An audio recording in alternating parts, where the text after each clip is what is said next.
rencontre avec Frédéric Lenoir se situe. Elle se situe évidemment dans le cadre de l'édition de ses livres et d'un des derniers livres qui s'intitule La puissance de la joie, mais aussi et surtout parce que une fondation, la fondation Ceci n'est pas une crise, a été créée il y a quelque temps, et je propose au président de cette fondation, Jean-Pascal Laby, de venir nous dire quelques mots sur le sens de cette fondation, la direction et la signification de cette fondation, et aussi les raisons pour lesquelles on a souhaité, dans le cadre de cette fondation, accueillir Frédéric Lenoir. Jean-Pascal Laby, c'est à vous, la parole c'est à toi, Jean-Pascal. Je vous rassure, je vais être très très bref, mais d'abord bienvenue à toutes et tous, et à Frédéric et Eric en particulier.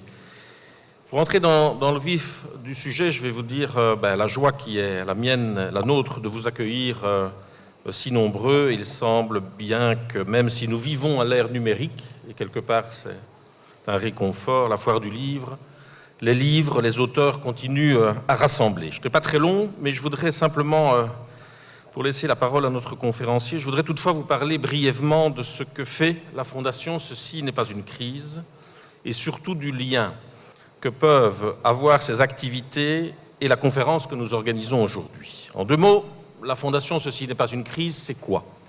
Nous sommes une petite vingtaine de personnes aux profils très différents, des anciens ministres de tous bords, des chefs d'entreprise, des députés européens, un curé, un caricaturiste, le seul Belge possédant 2 pandas dans son jardin, comme dit Pierre Kroll, pour ne citer qu'eux. Et quelques personnes qui se rejoignent maintenant, il y a 2 ans, autour d'un constat. Et ce constat, c'est que notre société occidentale traverse non pas une crise, mais une mutation. Une véritable mutation sociétale avec des bouleversements importants dans les domaines économiques, sociaux, écologiques et familiales. Cher Frédéric, c'est la joie de tomber au bon moment. Voilà.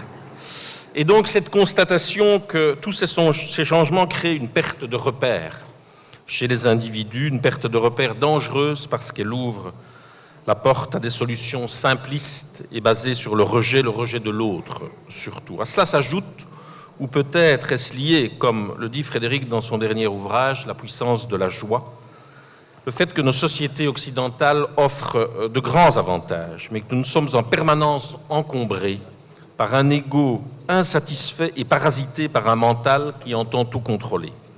Et que cette insatisfaction est nichée au fondement même de nos sociétés post-industrielles. Nos experts ont l'œil rivé sur l'indice de consommation, et cette frustration permanente face à la consommation fait tourner l'économie et l'entretient la croissance. Et nous nous sommes interrogés sur ce que nous pouvions faire pour ne pas rester insensibles et inactifs face au désarroi bien légitime que beaucoup ressentent, sur ce qu'il était possible de faire face à la montée des populismes et des mouvements identitaires qui se présentent comme la seule réponse aux problèmes que traverse notre société. Nous avons voulu, et je cite à nouveau ici le dernier livre de Frédéric, apporter notre petite pierre, si modeste soit-elle, à la construction d'un monde meilleur. Et Frédéric, dans son livre, évoque le mouvement Colibri, fondé par Pierre Rabhi. Juste vous raconter, et je termine, pour celles et ceux qui ne la connaîtraient pas, la légende amérindienne à l'origine de ce mouvement. Un jour, dit la légende, il y a un immense incendie de forêt. Tous les animaux terrifiés et atterrés observaient impuissants le désastre. Seul le petit colibri s'active, allant chercher quelques gouttes d'eau dans son bec pour les jeter sur le feu. Au bout d'un moment, le tatou, agacé par ces agissements dérisoires, lui dit « Colibri, tu n'es pas fou ? Tu crois que c'est avec ces gouttes d'eau que tu vas éteindre le feu ? Je sais, répond le colibri, mais je fais ma part, faire sa part. Et c'est pour être des colibris que nous avons créé cette fondation. Notre objectif est de dépasser, bien évidemment, la simple dénonciation. Nous voulons proposer des solutions opérationnelles en renforçant et en mettant en réseau tous les acteurs concernés. Nous continuons et nous souhaitons contribuer à l'émergence d'identités ouvertes, plus que pour faire accepter la diversité, pour faire apprécier toutes les variations culturelles, ethniques et religieuses des individus.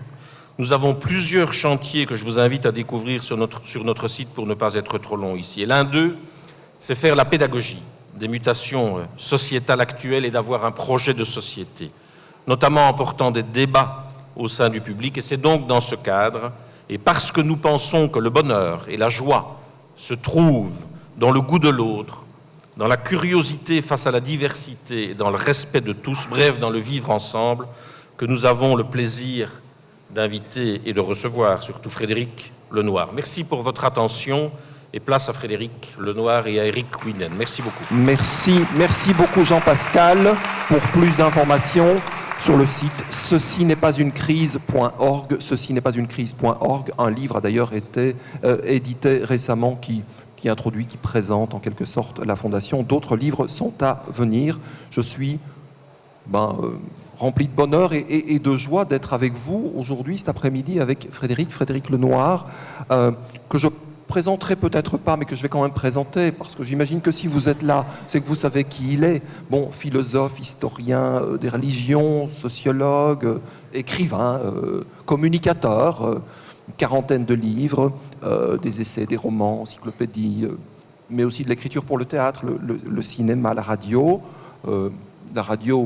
France Culture, les racines du ciel, depuis quelques années. Je dirais plutôt, et ça va introduire la première question, une sorte d'électron libre, probablement plus éclectique que syncrétique. En tout cas, si on se réfère à la notion telle qu'elle est définie par Diderot dans l'encyclopédie, qui défend la méthode éclectique contre le dogmatisme et contre le syncrétisme dont il considère que c'est juxtaposer des systèmes en contradiction. Alors, qu'est-ce que dit Diderot dans l'encyclopédie sur l'éclectisme et l'éclectique ?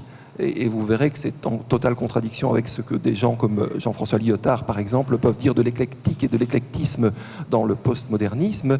Donc Diderot dit « l'éclectique, c'est un philosophe qui, foulant aux pieds le préjugé, la tradition, l'ancienneté, le consentement universel, mais aussi l'autorité, en un mot, ce qui subjugue la foule des esprits, qui ose penser de lui-même, remonter aux principes généraux les plus clairs, les examiner, les discuter, n'admettre rien que sur le témoignage de son expérience et de sa raison, et de toutes les philosophies qu'il a analysées sans égard et sans partialité, sans faire une particulière et domestique opinion qui lui appartienne. Est-ce que vous êtes donc éclectique au sens de Diderot et de l'encyclopédie? Parce que l'éclectique, je le disais, de Jean-François Lyotard dans son livre sur le postmodernisme, ça c'est une catastrophe. C'est une catastrophe, je préfère ne pas en parler. Mais vous vous sentez éclectique au sens de Diderot? Bonjour à tous. Oui, alors tel que vous venez de le définir, parce que vous savez, on peut mettre beaucoup de choses derrière les mêmes mots, je me reconnais tout à fait. Et je dirais, j'ai fondé, alors on va dire, un éclectisme à partir de 3 choses. La première chose, c'est que je suis pour la pluridisciplinarité. Et en cela, je suis vraiment un disciple d'un de mes maîtres à penser, qui est Edgar Morin, qui faisait partie de mon jury de thèse, et qui a compris il y a longtemps qu'on ne pouvait plus penser le monde actuel à travers l'œil d'une seule discipline. Si je veux parler, par exemple, aujourd'hui des défis du monde actuel, ou même si je veux parler du bonheur tel qu'il se pose pour l'homme contemporain, eh ben je suis obligé de faire appel à la philosophie, à la psychologie des profondeurs, à l'histoire, à l'anthropologie, à la sociologie. Toutes ces disciplines apportent un éclairage complémentaire. Et la science. Dans mon livre sur le bonheur, je me suis passionné en tant que philosophe à utiliser ce que la science nous dit sur la chimie du cerveau. Parce que c'est un apport qui permet aux philosophes aujourd'hui d'avoir une pensée plus riche, plus complexe que le philosophe de l'Antiquité sur cette question-là. Donc le philosophe, à mon avis, par définition, s'il se veut en recherche de vérité, doit utiliser tous les matériaux, tous les moyens, toutes les disciplines qui lui permettent de chercher, d'être au plus près de cette vérité. Et puis la deuxième chose, c'est que je suis sans doute éclectique aussi dans le sens où la sagesse ou la philosophie ne se limite pas pour moi, comme pour 90% de mes confrères, à l'Occident. Il se trouve que j'ai fait une thèse sur le bouddhisme, et donc ça m'a élargi considérablement l'esprit, et j'ai découvert qu'il y avait une véritable pensée philosophique très profonde en Orient, que ce soit à travers le taoïsme, que ce soit à travers le bouddhisme, que ce soit à travers l'hindouisme, il y a une grande, grande richesse philosophique. Et c'est pour ça que dans tous mes livres, j'essaye de mêler toujours dans une recherche, encore une fois, de ce qui est au plus près du vrai, j'essaie toujours de mêler les disciplines et de faire des ponts entre l'Orient et l'Occident. Et puis enfin, je fais aussi appel à mon expérience autant qu'à ma raison, autant qu'à la tradition. Donc je m'appuie sur la tradition, je cite très souvent des auteurs classiques, mais je réfléchis par moi-même aussi à partir de mon expérience. Et c'est pour ça que dans un certain nombre de mes livres, je parle de mes expériences personnelles. Alors, précisément, ce livre, le plus récent livre, on espère certainement que ce n'est pas le dernier, vous parlez de la puissance de la joie, et vous posez la question de savoir finalement, mais vous êtes peut-être un des premiers à la poser de cette manière-là, si on peut la faire émerger, l'apprivoiser. Comment on peut la faire émerger, l'apprivoiser, la cultiver, et comment on peut emprunter ces chemins vers la joie? Alors, la grande question, quand on a lu ce livre, on a compris, mais avant peut-être de le lire, c'est de se poser la question donc de savoir pourquoi on s'intéresse à la joie et pourquoi on ne s'y est pas intéressé davantage, puisqu'on constate finalement, c'est vrai, vous le dites dans votre livre, que les principaux philosophes occidentaux s'y sont relativement peu intéressés, un peu, et Umberto Eco vient de décéder, là, un peu comme Umberto Eco faisait la référence à la poétique 2 d'Aristote sur le rire et la comédie, comme si finalement le rire, la comédie, la joie était un objet inconfortable d'étude pour le philosophe. Donc pourquoi s'intéresser à la joie? Le bonheur, beaucoup s'y intéressent. La joie, pourquoi? Alors vous parlez d'Umberto Eco, ça me touche beaucoup parce que c'est quelqu'un que j'aimais énormément. On avait fait un livre ensemble et j'ai gardé vraiment le souvenir d'une personnalité à la fois très joyeuse. C'était un homme qui riait tout le temps, qui était un bon vivant, très incarné, qui aimait bien manger, qui était vraiment... Il est venu manger chez moi, j'en ai gardé un formidable souvenir. Et puis un érudit comme je n'en ai jamais rencontré d'autre. Il connaissait tout. Un livre d'entretien, c'est ça, avec oui. Stephen Jay Gould aussi, Jean-Claude Carrière et Umberto Eco, c'est ça. Et donc, vraiment, je me souviens dans ce dîner où après avoir parlé de choses extrêmement pointues, de théologie, de philosophie, etc., il s'est mis à nous chanter en français des chansons paillardes et il en connaissait plus que tout le monde. Donc c'est un homme qui connaissait tout sur tout. Voilà. Donc j'ai beaucoup d'émotions à repenser à lui. Alors maintenant, vous me posez la question de pourquoi les philosophes ont eu du mal à parler de la joie. Je crois que c'est pour deux raisons. C'est vrai que les philosophes de l'Antiquité, par exemple, et c'est aussi vrai d'ailleurs en Orient qu'en Occident, nous parlent peu de la joie. Et je crois que les deux raisons, c'est que la joie est une émotion, à l'inverse du bonheur qui est un état d'être. On peut réfléchir facilement sur un état d'être parce qu'il se construit à travers tout un certain nombre de choses que le philosophe peut analyser. Alors qu'une émotion, c'est très difficile de parler d'une émotion. C'est très difficile de rationaliser une émotion. Et puis la deuxième chose, c'est que cette émotion de joie, elle est mystérieuse. La joie nous tombe dessus. La joie survient à des moments extrêmement divers et il est très difficile de rationaliser cette émergence de la joie. Je vais vous donner un exemple très simple. On peut être dans la joie alors qu'on traverse les plus grandes peines. On a tous connu cette expérience, enfin tous, beaucoup et moi aussi, ont connu cette expérience de vivre un deuil et au milieu de ce deuil, d'avoir une joie qui nous tombe dessus.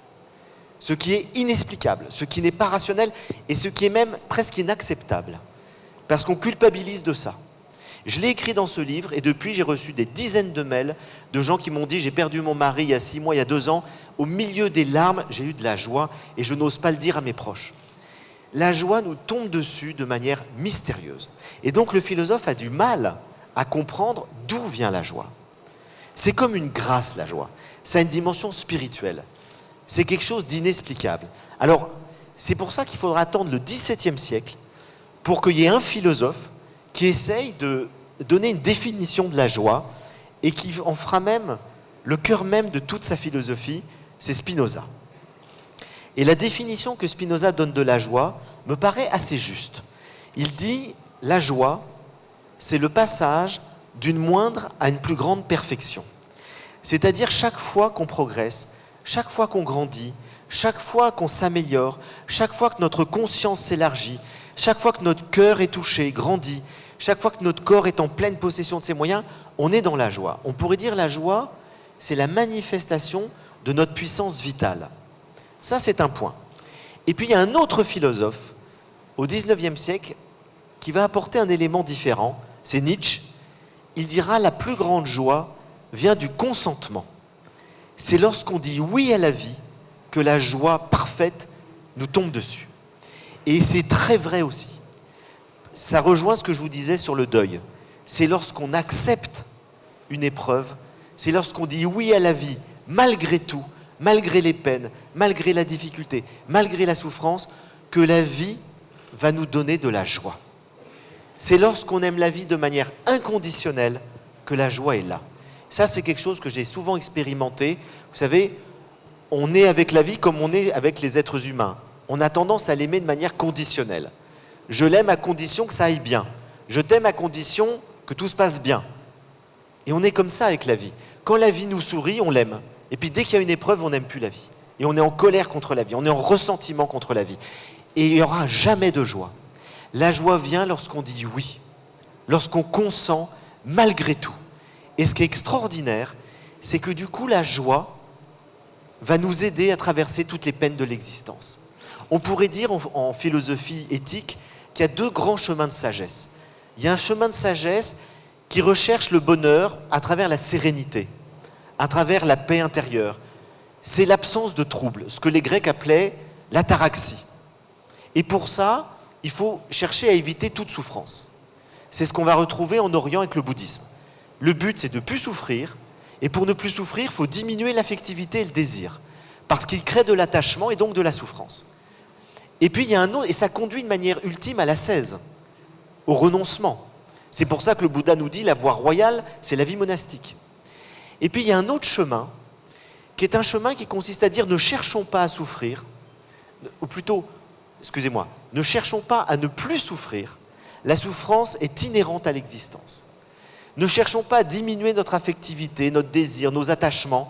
Vivons pleinement, mais cultivons la joie pour arriver à traverser toutes les difficultés et les souffrances inhérentes à l'existence. Et c'est ce chemin-là auquel j'adhère, et c'est ce chemin-là que j'ai voulu expliquer dans ce livre, à travers effectivement tout un certain nombre d'exemples qui nous permettent de cultiver la joie. Alors effectivement, vous décrivez en quelque sorte les voies vers la joie, hein, mais c'est vrai aussi que cet après-midi, nous allons essayer de comprendre comment, comme vous le dites dans le livre, la joie peut être un facteur de partage et d'identification collective, comment on peut faire le lien entre le développement personnel et ce que j'appellerais une conscience politique.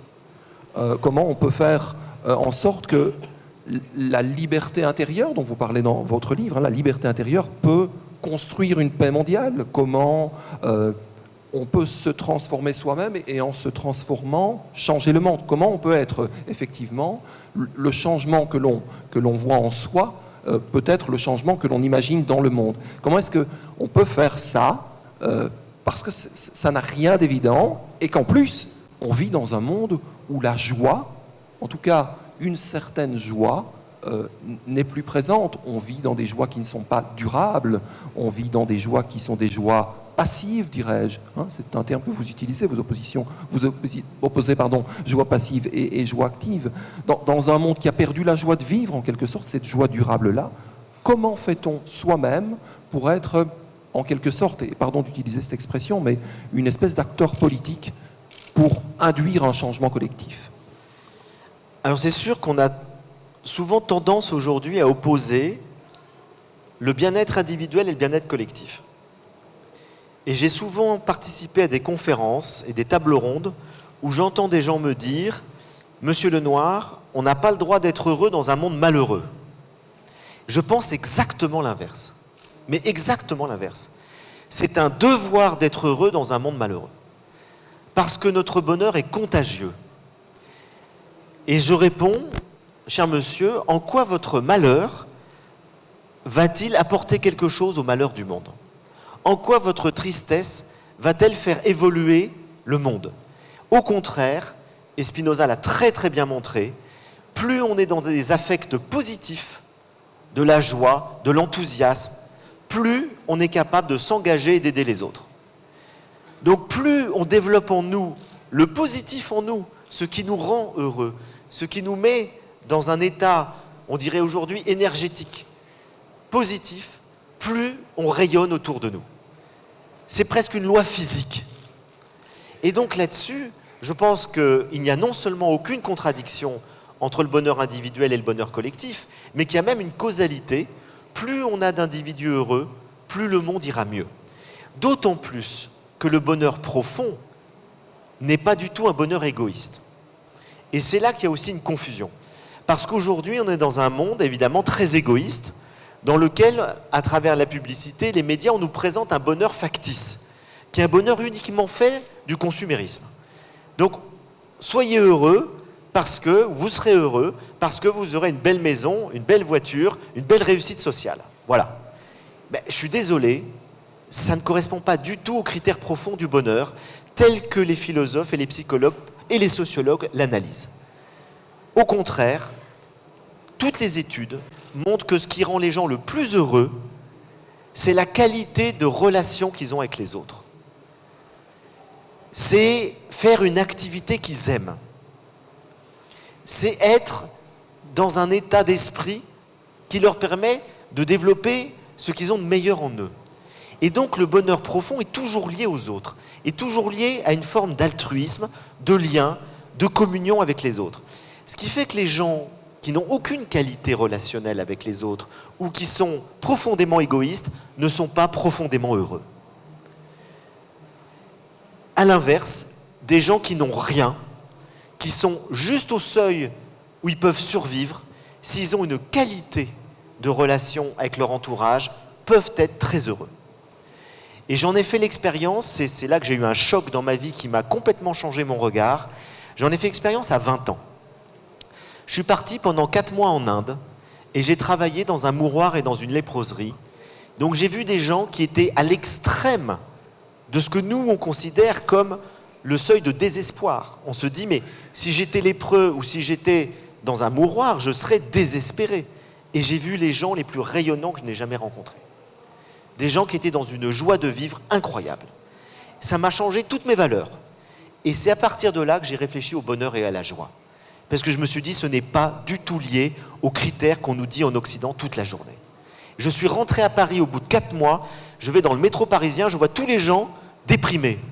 Je me dis, mais qu'est-ce qui s'est passé? Il y a eu un drame et tout. Puis non, je m'aperçois que c'est normal. On fait la gueule dans les grandes villes et on rayonne de joie dans les bidonvilles à Calcutta. Et là, ça m'a fait vraiment réfléchir sur ce qui nous mettait dans le bonheur et dans la joie. Et je peux vous dire, le critère numéro 1, c'est la qualité de relation qu'on a avec les autres. Que ce soit son entourage, sa communauté, si on a encore une communauté, et évidemment la citoyenneté, le vivre ensemble à l'échelle collective. Donc le lien est très fort, le lien est immédiat. Et pour revenir à votre question, plus directement encore, le premier penseur, encore une fois, c'est vraiment pour moi un génie absolu, qui a totalement lié le bonheur individuel et le bonheur collectif, c'est Spinoza, une fois encore. Les Grecs en avaient parlé. Les Grecs en avaient parlé, et Aristote nous dit dans l'Éthique à Nicomaque que le bonheur individuel est un élément effectivement important, mais qu'il est relatif au bonheur collectif.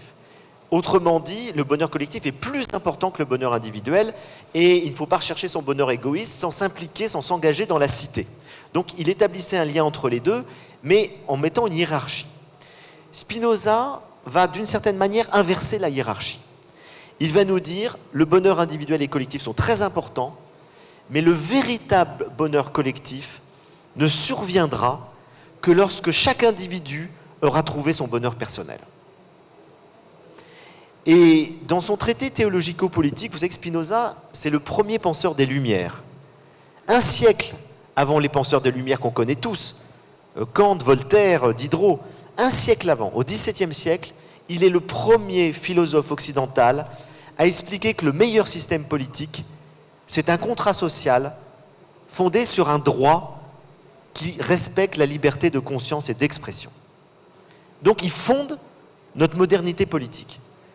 Et puis dans son autre livre, L'Éthique, il explique que le bien commun dans ce contrat politique ne fonctionnera, donc le vivre ensemble, la qualité du vivre ensemble, ne fonctionnera vraiment que si, en plus de ce cadre juridique qui protège les libertés individuelles, notamment de conscience et d'expression, les individus vont éliminer ce qu'il appelle leur passion triste.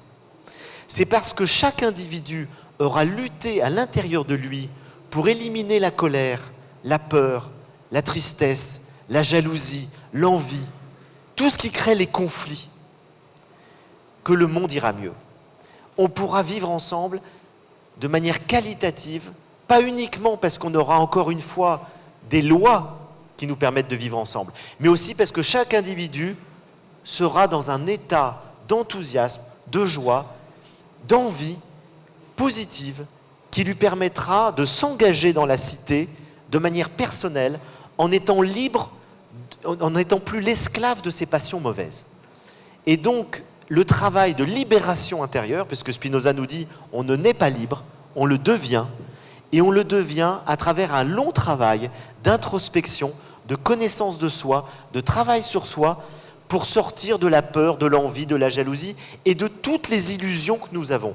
Spinoza est le premier penseur aussi, 2 siècles et demi avant Freud, à nous dire que nous sommes mus par notre inconscient.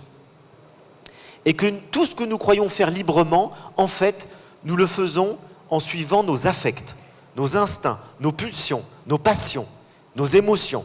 Nous sommes esclaves de tout ça.